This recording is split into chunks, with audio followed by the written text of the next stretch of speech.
240 million लोगों पानी की जरूरत है, वो आप नहीं रोक सकते। मुझे ये पता है कि अगर पाकिस्तानियों को ये पता हो कि हमने भूख से मरना है और प्यास से मरना है, तो फिर तो आप जंग को दावत दे रहे हैं। अगर आप पानी पाकिस्तान का बंद करेंगे जिस बहाने से सही, उसका तो रिएक्शन एक ही है, जल्द या बदेर, और बदेर भी नहीं, क्योंकि बंदा ज्यादा देर पानी के बगैर जिंदा नहीं रह सकता। कि ये एक एक्ट ऑफ वॉर है ख्वाजा साहब, जो इंडिया की जानिब से अडॉप्ट की गई है, बट यू फील कि ये इन्होंने जो ये अनाउंसमेंट की है सस्पेंड करने की, डू यू एक्चुअली फील कि ये सिर्फ एक पाकिस्तान को प्रोवोक करने के लिए था? इंडिया जो है ना, वो हमारी इंफॉर्मेशन है कि वो इस वक्त जो है एक ऑल आउट वॉर की जगह जो है पाकिस्तान के शहरों में जो है दहशतगर्दी की जो है पूरी तैयारी कर। क्या ऑप्शन है इम्तियाज गुल साहब? पाकिस्तान के पास कोई ऑप्शन नहीं है। कोई ऑप्शन P5 मतलब जो 5 बड़े मुस्तकिल ममालिक हैं सिक्योरिटी काउंसिल के, 4 इंडिया की जेब में है, चारों के साथ बड़े बड़े वो डील अरबों डॉलर के वो सौदे कर रहे हैं। पाकिस्तान इस वक्त $70 बिलियन खर्च रहा है अपने डिफेंस पे, और हम क्या करते हैं? हम 10 बिलियन, वो 70 और हम 10। कैसे मुकाबला करेंगे? कि ऑफिशियली नहीं धमकी दी जा रही, ऑफिशियली पाकिस्तान को लेबल नहीं किया जा रहा। तज्जिया निगार रिटायर्ड जनरल वहां बैठ के वो जहर उगल रहे हैं और धमकियां दे रहे हैं LOC का मुआहदा खत्म करने की, धमकियां दे रहे हैं LOC पर होली मनाने की। पाकिस्तान कहां खड़ा है? अगर ऐसी कोई स्ट्राइक होती है, ऐसी कोई एफर्ट होती है जैसे बालाकोट की हुई थी, where do we stand sir? Bharat की पोजीशन अभी भी काफी मजबूत है। S-400 उन्होंने डिप्लॉय किए हैं पाकिस्तान के बॉर्डर्स पे। किसी वक्त भी आज कोई खौफनाक खबर आ सकती है। मेजर गौरव आर्या हूं, जो कि चीख चीख के कह रहे हैं जी LOC पर दिवाली कर दें, हैप्पी दिवाली कर दें। वो एक सेकुलर स्टेट से अब हिंदू राष्ट्र बन रहा है। इंडस वाटर ट्रीटी को खत्म करना, LOC के सीज फायर को खत्म करना, सिफारत खाने को बंद करना, कि हमारी फौज बेबस हो गई है। लेकिन आपने अभिनंदन की बात भी की। अब दुनिया वो नहीं है कि जहाज आएगा, टैंक आएगा या तोप आएगी या सोल्जर आएंगे। It's a missile age. High alert है पूरी फौज, जिनकी छुट्टियां थी वो सब कैंसिल हो गई हैं, सब लोग वापस आ गए हुए हैं, और इस वक्त भी GHQ के अंदर जो सब लोग जाग रहे हैं और बहुत तैयार बैठे हुए हैं।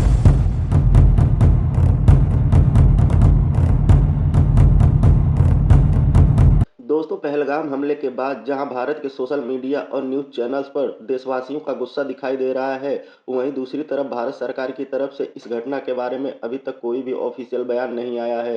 भारत सरकार की यही खामोशी पाकिस्तानियों को खाए जा रही है। सुनने में ये आया है कि पाकिस्तान के आर्मी चीफ पिछले कई घंटों से सोया नहीं है। पूरे पाकिस्तान में दहशत है कि भारत हम पर कभी भी हमला कर सकता है। दोस्तों, आइए देखते हैं इस पर पाकिस्तानी मीडिया क्या बातें कर रही है, फिर मिलते हैं वीडियो के अंत में। अब देखिए, जो इंडिया की तरफ है ना, पठानकोट के अंदर इस वक्त खासी वहाँ पे हाई अलर्ट है, और वहाँ से फौजों ने मूव करना शुरू कर दिया है, और अब वो तेज़ी से बॉर्डर्स पे आ रहे हैं। और दूसरी साइड से जो कश्मीर का, मकबूजा कश्मीर का जो बॉर्डर है, वहाँ पे ऊपर भी बहुत ज़्यादा एक्टिविटी इस वक्त नज़र आ रही है। हमारे साइड से भी बहुत एक्टिविटीज़ है, और यहाँ पे हमारी जो फौजें हैं वो पहले ही अलर्ट थी, लेकिन अब मजीद अलर्ट हो गई।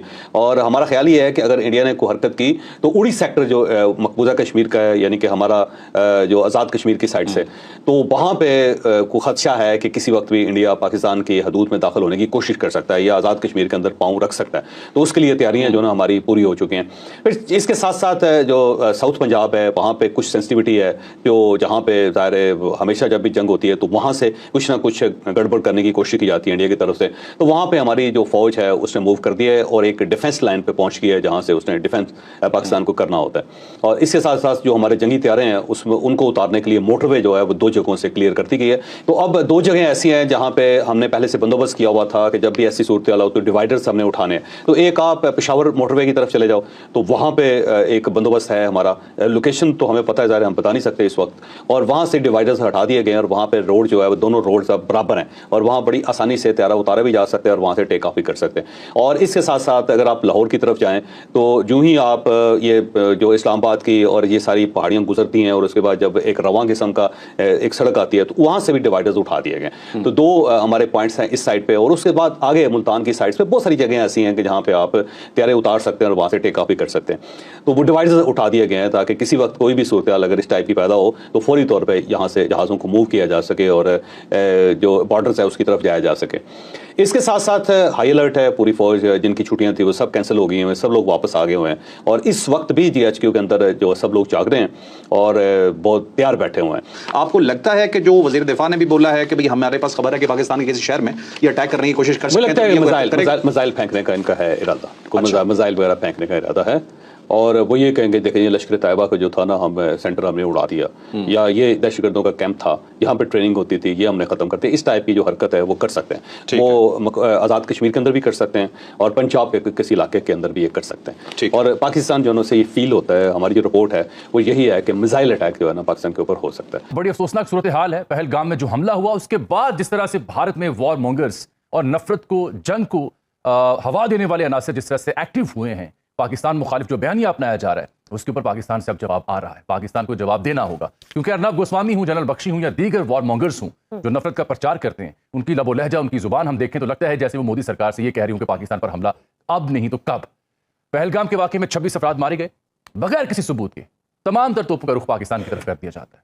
यही नहीं बल्कि हमला किया जाए, लिमिटेड स्ट्राइक बालाकोट जैसी की जाए। यही नहीं बल्कि पाकिस्तान के खिलाफ फुल स्केल जंग को लॉन्च कर दिया जाए। यही नहीं बल्कि पाकिस्तान के खिलाफ डिप्लोमेटिकली जो मुख्तलिफ ऑप्शंस हैं उनको ऑप्ट किया जाए। क्या हो सकता है? भारत की सतह संजीदा है, पाकिस्तान के पास क्या जवाब है, पाकिस्तान कहां खड़ा है, अमेरिका कहां खड़ा होगा। कसूरी साहब, ये जहां पे एक तरफ वो कह रहे हैं जी बालाकोट जैसी लिमिटेड स्ट्राइक की जा सकती है, जहां पे वो कह रहे हैं साथ ही डिप्लोमेटिक कुछ ऑप्शंस हैं जिनके ऊपर इंडियन मीडिया हवा दे रहा है। For instance Indus water treaty को खत्म करना, LOC के सीज फायर को खत्म करना, सिफारत खाने को बंद करना और साथ ही लिमिटेड स्ट्राइक करने जैसी ऑप्शंस जो हैं वो फ्लैग आउट कर रहे हैं Indian media through their defence analyst और थ्रू देयर पत्रकार जो जर्नलिस्ट होते हैं। इन ऑप्शंस पर अगर इंडिया जाता है तो ये कितनी वर्केबल है? पाकिस्तान कहां खड़ा है? पाकिस्तान के पास जवाब क्या है? एक तो बड़ा सिंपल है, क्योंकि बीजेपी ने शुरू बात की थी ये कह के, अब नहीं पहले से, कि जी इंडस वाटर ट्रीटी को रिविजिट करने की जरूरत है। मैं भी समझता हूँ वो इसलिए नहीं जो बीजेपी कह रही है, क्लाइमेट चेंज है, आपको बड़े एरियाज ऑफ कोऑपरेशन करने पड़ेंगे। लेकिन जो आपने अभी मुझे बताया है कि इंडियन मीडिया में लोग कह रहे हैं कि जनाब इसको खत्म कर दें, तो एक चीज मैं बता दूं, अमेरिकन सेनेट में इस पे बहस हुई थी, उनकी कमेटी जो है कांग्रेचुनल कमेटी में एक बात पे सिर्फ एग्रीमेंट था, उनका कश्मीर पे जंग हो ना हो, पानी बंद करेंगे तो हो जाएगी। बिल्कुल सिंपल है, मैं तो खुद फार्मर हूँ, मुझे ये पता है कि अगर पाकिस्तानियों को ये पता हो कि हमने भूख से मरना है और प्यास से मरना है, तो फिर तो आप जंग को दावत दे रहे हैं। तो ये कहना कि जी, तो इसको तो अगर जब तक वो जंग का फैसला ना कर ले, दो न्यूक्लियर पावर्स, अगर आप पानी पाकिस्तान का बंद करेंगे जिस बहाने से सही, उसका तो रिएक्शन एक ही है, जल्द या बदेर, और बदेर भी नहीं क्योंकि बंदा ज्यादा देर पानी के बगैर जिंदा नहीं रह सकता, तो उसका तो जवाब कुछ और है। सर, आई थिंक हम पाकिस्तानियों के लिए एक सबक है कि जिस तरह से हम उस तरह से एडवोकेट नहीं कर पाते, इस तरह के हम 80,000 जाने दे देते हैं, लेकिन हम अपना केस दुनिया में शायद उस तरह से एडवोकेट नहीं कर पाते जितना यहाँ थोड़ा सा कुछ होता नहीं है। और इंडिया फॉल्स फ्लैग ऑपरेशन जिस तरह से करता है और फिर जिस तरह से वाविला मचाता है दुनिया में और पाकिस्तान को मुर्दे इल्जाम ठहरा देता है, तो आई थिंक हम लोगों के लिए भी एक सबक है इसमें कि हमने किस तरह से अपने आप को एडवोकेट करना है। नहीं, वो भी करना चाहिए, लेकिन मैं आपको कह रहा हूं भारत उससे बाज तो नहीं आएगा ना जब तक ये मसला हल नहीं होता। बदनसीबी इसमें ये हो गई है कि इससे पहले मैंने बीजेपी के वजीर आजम से भी डील किया है और कांग्रेस से भी। जब वाजपेयी साहब थे उस वक्त भी मैं वजीर खर्जा था, जब मनमोहन सिंह साहब थे उस वक्त भी मैं वजीर खर्जा था, बल्कि मनमोहन सिंह साहब के दौर में जो मसला है कश्मीर के हल, जिसपे मैंने पूरी किताब लिखी है, नीदर हॉक नॉर डव, पूरा उसमें फॉर्मूला दिया है कि हमारा एग्रीमेंट हो गया था। तो क्या कहा था बीजेपी के वजीर आजम ने, जो कि इनके पेशरो थे मोदी साहब के, और वो हिंदुस्तान के वजीर आजम थे और बीजेपी के भी थे, उन्होंने कहा you can not change your neighbours, यानी कि आप हमसायों को नहीं बदल सकते। दोस्तों, भारत और पाकिस्तान के दरमियान एक नई हिस्ट्री की बात हो रही है, एक नई हिस्ट्री लिखने की बात हो रही है। ये कभी माजी में ऐसे नहीं हुआ, लेकिन अब ये हो रही है। अब तो बात ये भी चल पड़ी जब भारत ने यह कहा कि वो इंडस वाटर ट्रीटी को सस्पेंड कर रहे हैं, तो पाकिस्तान ने शिमला एग्रीमेंट का जिक्र कर दिया। मैं चाहता हूं, आज मैंने सुबह आपको इंडस वाटर ट्रीटी के हवाले से कुछ बताया था, अब मैं चाह रहा था कि चलो शिमला एग्रीमेंट के हवाले से बात हो जाए कि शिमला एग्रीमेंट क्या है और ये भारत और पाकिस्तान के लिए क्यों ज़रूरी है, और इसकी वजह से आप कह लें कि एक लार्जर सिग्निफिकेंस क्या है in the bilateral relations of India and Pakistan. पहली बात तो ये है कि इंडिया ने जब ये डिस्कशन की कि वो इंडस वाटर ट्रीटी को सस्पेंड कर रहे हैं, उससे जारी बात है, क्योंकि ये एक मल्टीलैटरल एग्रीमेंट है, इंडिया इससे यूनिलैटरली विड्रॉ नहीं कर सकता। सस्पेंड वो कर सकता है, इट मीन्स पाकिस्तान वहां पे विजिट नहीं कर सकता। पाकिस्तान कैन नॉट विजिट, लेकिन पाकिस्तान जो है वो और इंडिया जो है वो इससे निकल नहीं सकते। निकल भी तब सकते हैं अगर दोनों मुल्क जो हैं वो चाहें तो। बहरहाल, अब शिमला एग्रीमेंट की बात करें, ये आपको पता होगा जो जिसके लिए बताने के लिए मैंने ये डिस्कशन कर रहा हूँ कि ये 1971 की जो इंडो पाक जो वॉर हुई थी, बांग्लादेश जिससे क्रिएट हुआ, ये जो एग्रीमेंट है शिमला के अंदर जुलाई 2 1972 में हुआ, जिसको Indira Gandhi prime minister of India थी उस वक्त और जुल्फकार अली भुट्टो जो प्रेसिडेंट भी थे, बाद में प्राइम मिनिस्टर बने, उनके दरमियान ये साइन हुआ था। इसका मकसद जो था वो जारी बात है कुछ इस तरह था कि जो भी दोनों मुल्कों के दरमियान एक पीसफुल रेजोल्यूशन ऑफ कॉन्फ्लिक्ट जो है वो होना चाहिए। There should be a peaceful resolution of conflict between India and Pakistan. जितने भी कॉन्फ्लिक्ट हैं उसको पीसफुली रिजॉल्व करना है उस वक्त। बायलैटरल मैकेनिज्म इख्तियार किए जाएं ताकि फ्यूचर के जो कॉन्फ्लिक्ट हैं उनको रिजॉल्व किया जा सके और थर्ड पार्टी की जो मीडिएशन है उसको ख़त्म किया जाए। और ये भी बात भारत और पाकिस्तान के दरमियान शिमला एग्रीमेंट में हुई, क्योंकि पाकिस्तान कह रहा है कि अगर ठीक है, अगर आप इंडिया इंडस वाटर ट्रीटी को इग्नोर करेंगे, उसमें से यूनिलैटरली विड्रॉ करने की कोशिश करेंगे, तो फिर हमारे कोई नहीं रोक सकता, हम भी शिमला एग्रीमेंट से निकल सकते हैं। और ये दोनों मुल्कों ने उस वक्त कोशिश की थी 1972 के अंदर कि हम अपने डिप्लोमेटिक ताल्लुकात को नॉर्मलाइज करेंगे। मेन चीज़ जो थी कि जो LOC है, लाइन ऑफ एक्चुअल कंट्रोल, दोनों मुल्क लाइन ऑफ एक्चुअल कंट्रोल की रिस्पेक्ट करेंगे जम्मू एंड कश्मीर के अंदर।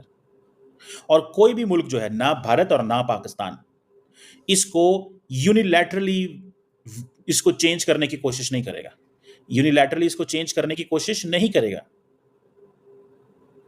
और इंडिया और पाकिस्तान ने यह भी अहद किया कि हम फोर्स का इस्तेमाल नहीं करेंगे, डिप्लोमेटिक डायलॉग करेंगे इसी शिमला एग्रीमेंट के दरमियान।